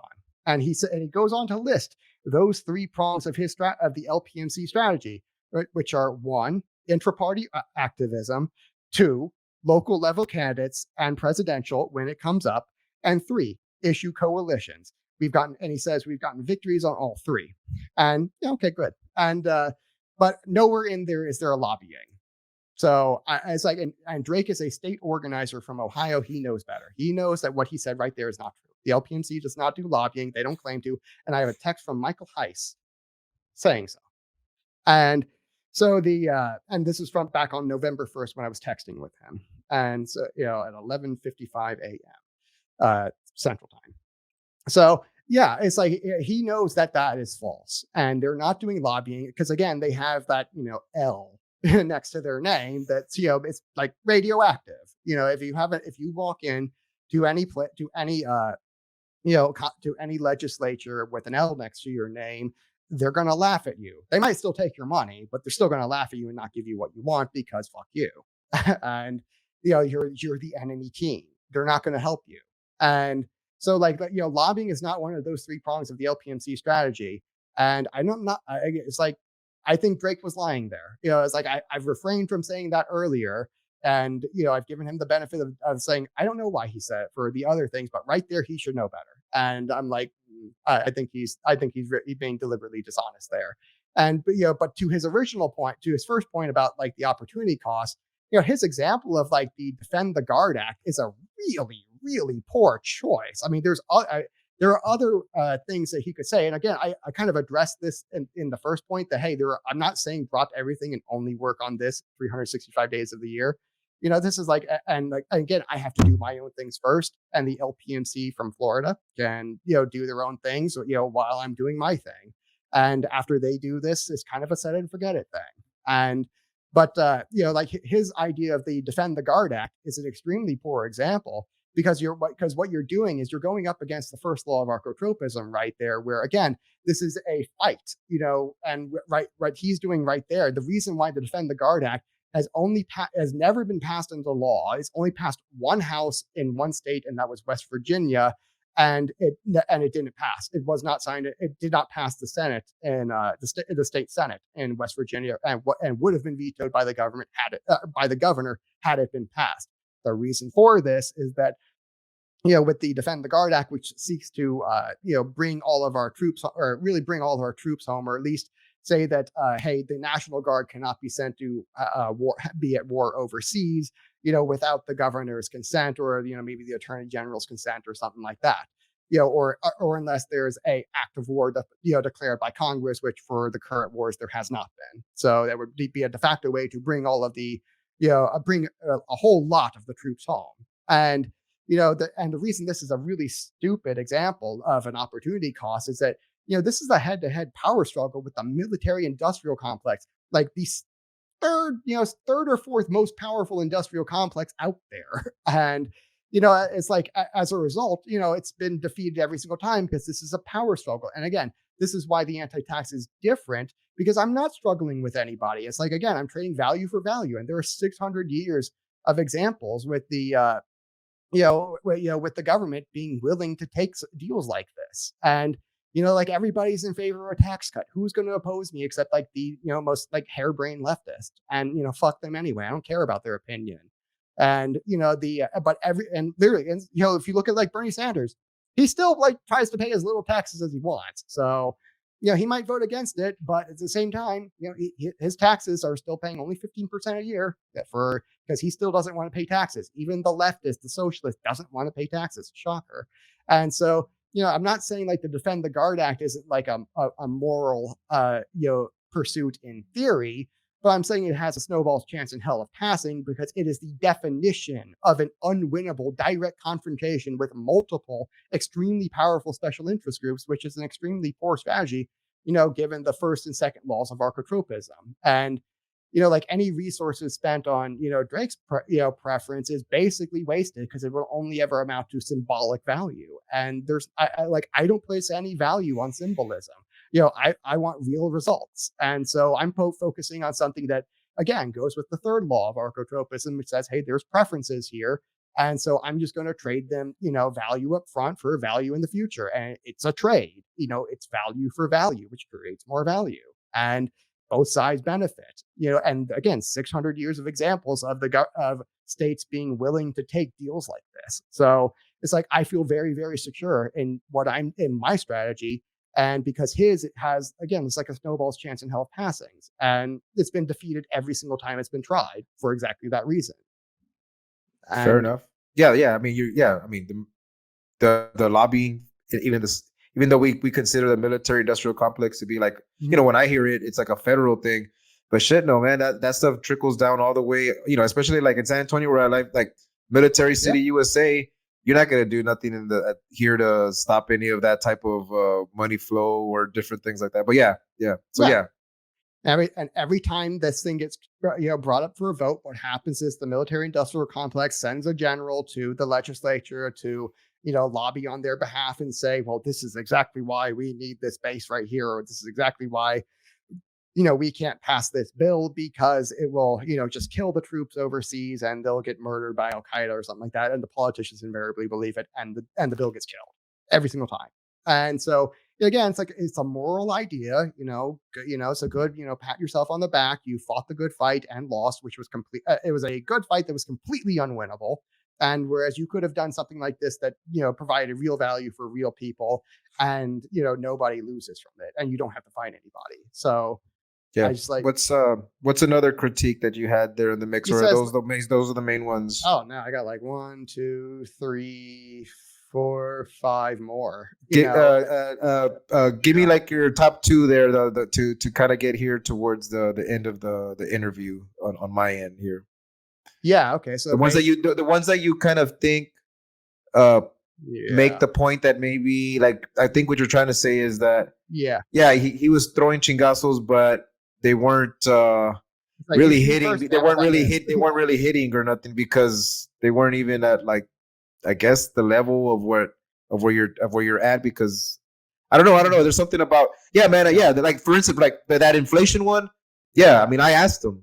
I said, where is he getting his number from? And he should have said, oh, well, he's it's kind of a rule thing. Well, okay, well then he didn't do that. So that's misrepresenting the LPDMC strategy when he's a state organizer. It's like, that doesn't look good. And it's like his next 2 are, I'll just pick 2. Or actually, let me do 4 because one of them's really quick. The idea that, hey, well, what about other levels of government? It's like, well, this is something I address every single time up front really easily. Is that substitution taxes? I'm part of the thing I'm lobbying these other levels of government for is substitution taxes that to incentivize them to take the same exact deal. So that if let's say I put this thing in the anti-tax is controlled at the local level, and then I lobby the government, other areas of government like your school board, your county, state, and national. I lobby all of them to put substitution taxes on the anti-tax itself, and so therefore, because now all of them are making money off of the anti-tax at every single level of government. So every single level of government now is funded by the anti-tax.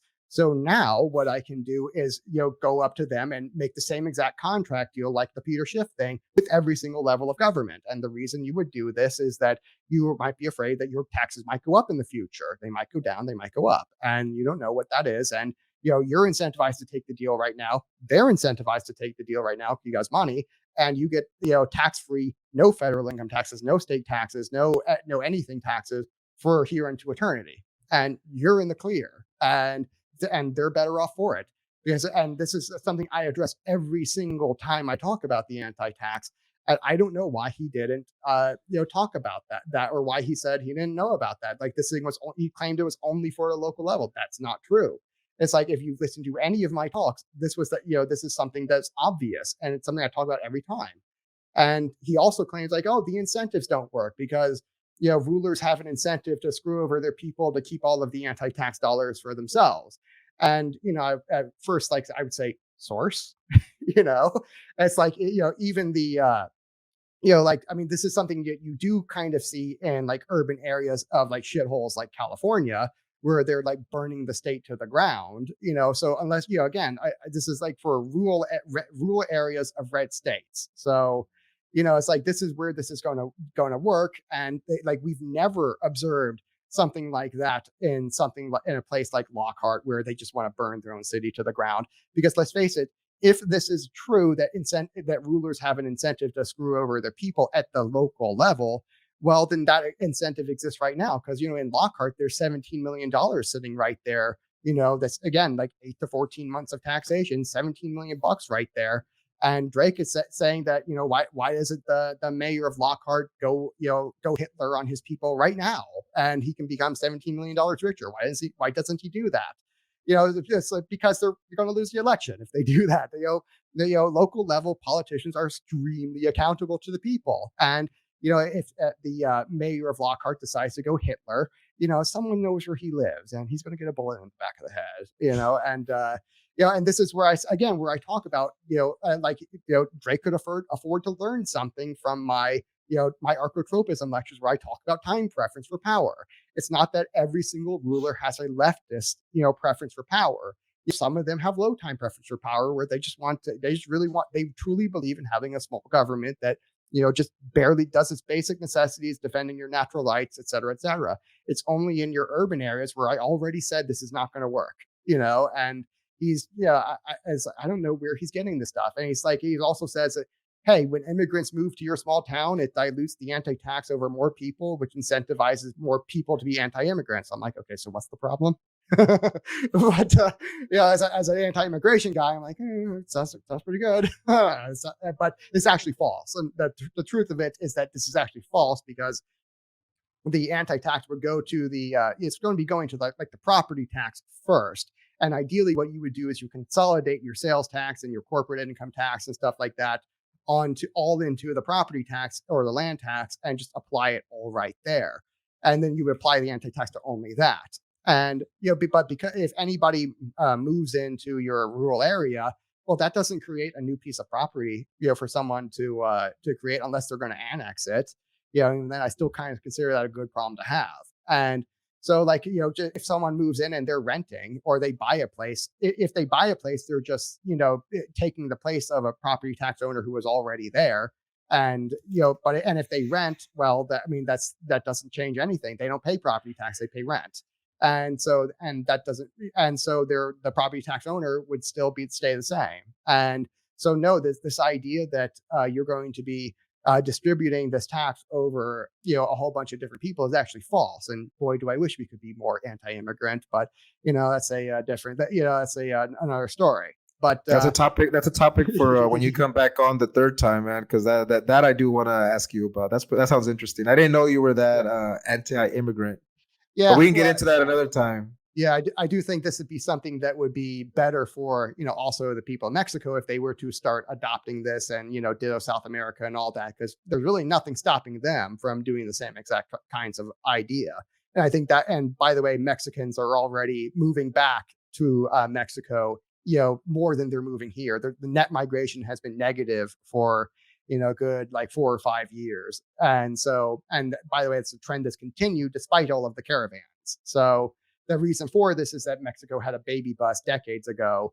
And, now we're seeing that there's simply less people that are able to come over. There's just less people exist. And, it's when people are coming over, it's generally young people who have, no real assets and they want to, kind of get, jobs here and work their way up and all that. But because there's simply a lot fewer young people, being born in the Central America and Mexico, and there's so many more of them here who are go back and forth, more end up leaving than or end up coming in. This is why, again, net migration has been negative for actually more longer than Trump has been in office. But in spite of all of these caravans, this is just it's because of the baby bust. So actually more immigrants tend to prefer going back to Mexico.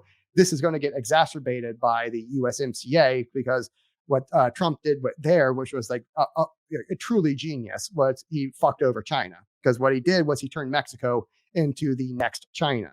Basically where it's actually cheaper to build things in Mexico. Mexican immigrant labor in Mexico is cheaper than Chinese labor in China, and just by the wages, it actually costs like twice as much to make something in China, just by labor value alone. And not to mention the shipping costs. It's way easier to ship it over land from Mexico to America.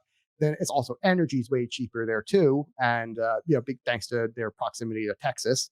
And so like everything's way cheaper to build in Mexico. So what Trump did was, okay, mountain of tariffs against China, and we're going to cut them at, with Mexico. So what he just did was he turned, in 20 years, we're going to be saying Mexico stealing all of American manufacturing jobs, et cetera, et cetera, et cetera, the same way we're doing it with China. So basically, when that really starts taking off, there's going to be demand for labor, and you're going to get a real sucking sound out of America of Mexican immigrants, and mainly illegal immigrants, who are going to be wanting to move back for a better life, moving back to Mexico for a better life. And if you can imagine.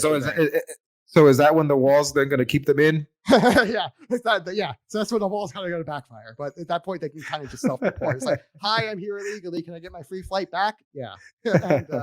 But yeah, so this is the genius of Donald J. Trump, where he fixed immigration for basically at least the next 10 to 20 years. And when China comes back in 20 years, there's going to be a problem again, but it's 20 years away. And so right now, it's like being anti-immigrant. It's like, I don't really have to be, because I'm pro-free trade. And because I'm pro-free trade and I like fucking over China at the same time, I like having lots and lots and lots of trade with Mexico, and you're gonna have a lot of the illegal immigrants self-deporting because of the genius, again, of Donald J. Trump. Praise, peace be upon him. So that is actually, it's like, they're not, if I'm being, if I get my normal opinions is, it'd be nice if Mexico was a first world country with a first world economy that was doing great. And this is exactly what's about to start happening. Already started, 4 or 5 years ago. But, it's, like Trump poured gasoline on it with the USMCA. So, well, I mean, you might be right, man, but all the illegals that I know, none of them have ever self-deported. And so I don't know. I mean, maybe they do. But I mean, like real good manufacturing jobs and real upward mobility in Mexico, that's when they're going to want to be like, this manual labor construction job doesn't sound that great. All of a sudden, it's like I could be, a factory line worker, manufacturing widgets and make more money and have a better standard of living, having more upward mobility in a country where I speak the language fluently, as opposed to maybe half speaking it. Maybe I may only be semi-fluent in English here in America. It's like that gets very, very attractive all of a sudden. And you could become the business owner there And, you'd probably clear up a whole lot of gangs there, because once the capitalists come in, they just pay the gangs to leave. That's the beauty of capitalists, is that, they don't usually like to fight, but, they tend to like to coexist with power. And it's really easy to just pay the drug dealers to go do their, gang violence shit elsewhere. And, preferably in the poor areas, but, yeah. So, we'll see. I just know somebody that just brought their full family. So, I don't see them self-deporting anytime soon. He just brought the whole family. Yeah. Again, you see, it's going to take a few years to really start building up, but the incentives have already been changed, and it's no longer cost effective at all to make something in China, particularly when Emperor Xi is extremely paranoid and dangerous and is known to confiscate wealth from Western banks, as they just did. Like this, I don't know if you saw the the news, the finance news, about how they defaulted on a massive amount of bonds to Westerners, primarily George Soros. So good for Xi. It's like good for him on that. But when they did that, they effectively confiscated money from the American investors and Western investors, and so at that point, like they're already confiscating assets now. And I haven't been paying attention to a lot of like news like that, man. Like I really did like listening to you and the Matt Erickson and different, like a lot of that stuff. Like, all right, I just turned off a lot of that. I used to watch all that shit all the time just to know about it, and I just turned off a lot of it, and I feel that I'm better for it.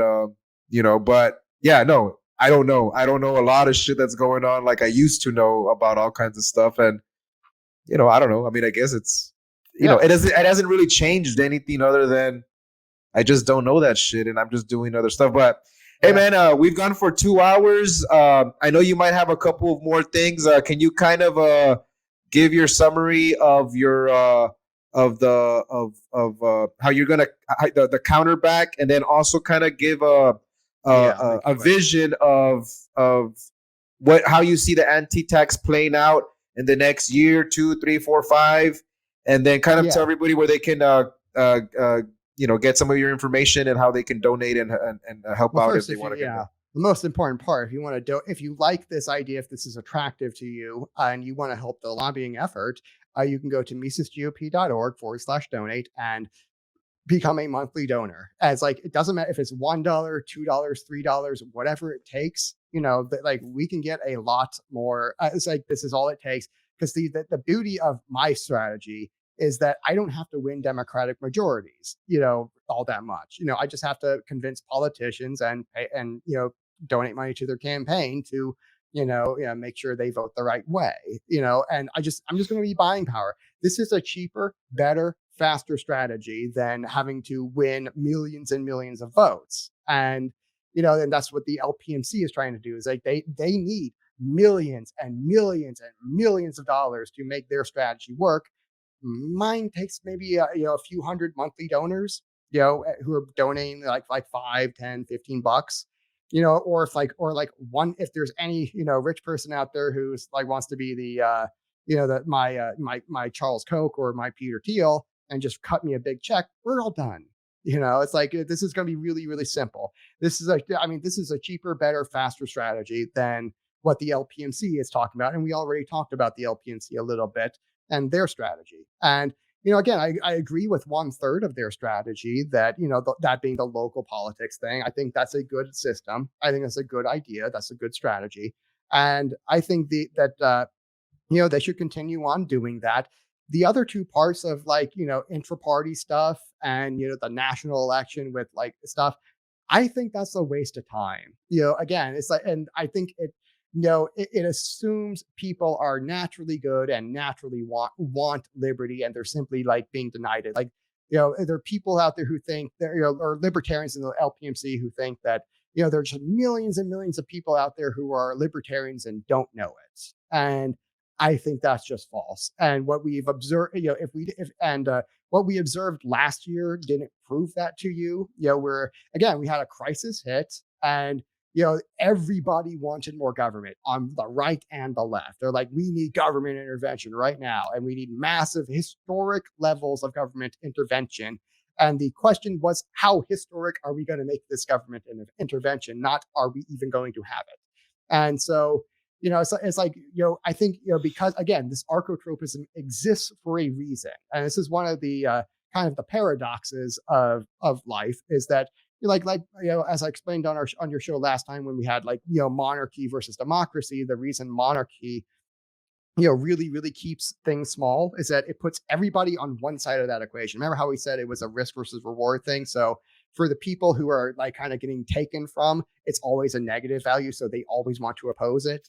The people who have a positive value and want to be the takers, basically one guy's the taker with his army and his police or whatever, and everybody else is on the taking side. So what that in effect does, with monarchy, is because there's no consent of the governed, it keeps the government really small, and that's why taxes for medieval kings never got above 10%, because I would love some 10% taxes right now. Boy, would I like that. And that was everything that added up to less than 10%, because everybody's on the opposite end of that equation. Whereas when you have people on the front side of that equation, like we do in republics, where this is why we get the greatest demagogue wins, where he's running on stealing money from other people and giving it to you, and you putting everybody, and that now you get to display everybody's actual preferences for power, and that which we already agreed was already on a bell curve, so that and most people are kind of in the middle, where they kind of want a mixture of predation and production. Or predation on production, and and people actually want quite a lot. It's a paradox, because it turns out when you have consent of the governed, people will consent to quite a lot of tyranny, and they actually demand it. And when you don't give them consent, they actually quite like their liberty. It's really paradoxical, but so now you're going in and preaching libertarianism to people who really want predation, and you're saying, hey, we should all live by the non-aggression principle, and you're getting 1% of the vote because that's your message. The message isn't the problem, and that's my number one critique of the LPMC, is that the message is, actually kind of is the problem. It's not the messenger was not the problem, which is why they've been saying, oh, we need to get Dave Smith in there because he's an excellent messenger. He really understands how to do messaging, and no, actually, the messaging of liberty, low government, and all that's the problem, is that because people don't want that. They want the predation. This is because they're the predators. Again, there's so many, name the program. I can show and there's millions and millions of people out there who are benefiting from it. Yeah, they're not for free, obviously, but people always have it. With the Republic, you get because there's this, consent, consent's really more consensus of the governed rather than actual consent of the governed. You get this illusion where everybody's able to live at everybody else's expense, and obviously that's an illusion, but trying to dispel that from people doesn't work, because this is their incentive now. Their incentive is to vote for the person who's going to give them more money and take it from you, and this is the incentive. This is why republics always fail. They're typically very, very short-lived. They 1 or 2 centuries maximum. The best we've gotten so far is America, at 230 years. At this time, or really, really Rome, but Rome only made it a few decades more than us, but they had dictators all throughout that, so they didn't exactly that is like an asterisk next to Rome. And Rome had 26 civil wars in their first 230 years. Whereas we got away with only one, because we have a constitutional system. I explained this on the last video, but if you understand the reasons why this exists and why republics always fail, it's because people want the violence. They want the predation because it benefits them. When they're on that front side of the equation, that benefit side of the equation, they quite like the benefits. When they're on the losing side of that equation, they don't like the losing. And, again, it's a paradox. And so now you're running on a message of, hey, everybody should just be zero. We should not do any predation at all. And I kind of liken this to this is kind of like when the Christians for 2,000 years have been saying, everybody should just stop sinning. God, it's so easy, isn't it? And it's it's a little more complicated than that. And this is the effect that they're running, the libertarians. This is why I like Matt Erickson's critique of them, that they're Christianity without Christ. I mean, this is Christianity for atheists. because they think that they can like reverse engineer Christianity and just say, well, why don't we just stop sinning? Josh, isn't it so easy? No, it's like there's reasons that exist. Archotropism first and foremost. This is the whole reason. This is the praxeology of evil. It's like, and I regard it as such, that this is it is economics. It exists. This is a real value system that is always going to be true. And, there's no getting around this. And so if you're having like a national messaging campaign and you think the messenger is the problem, no, the message is the problem. Like, it's not popular. You get 1% of the vote because you've had, good messengers who've adequately, described the message, to people, and they don't want it. They want the predation. We saw this last year where, we had a crisis, and what did they do? It's like, give me more government, daddy. Fuck me harder. Ruin my life more, Gavin Newsom. And who's So it's like if you're going to critique my, Vic, if you're going to come on here and critique mine, I'm going to fire back at you. And it's like my strategy. You did not represent mine well.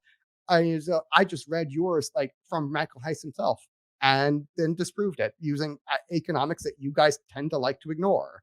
And they don't like to admit to themselves that the predation is a part of economics. It's like evil.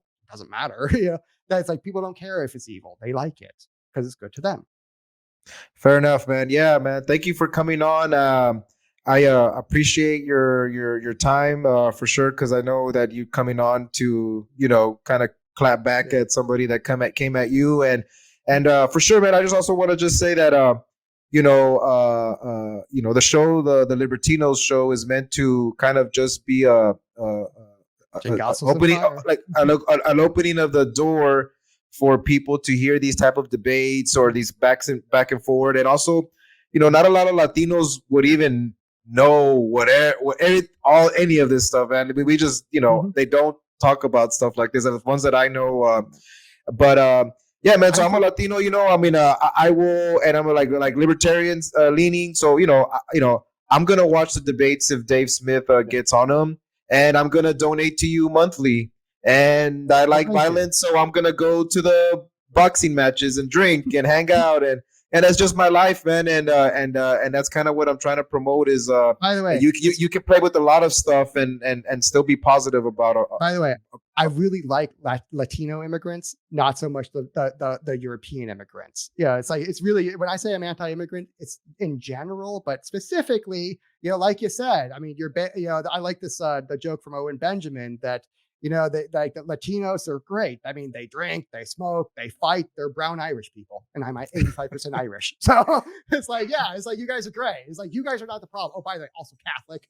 So it's like, you guys are great. It's the Western, it's the Europeans, them coming over, who bring their socialism with them. And I'm like, screw those guys, and send those guys back. Really, they're the people we need to build the wall for. And and I will cut taxes equally for everybody. It's like, but yeah, seriously, like, the Latinos are not really my issue.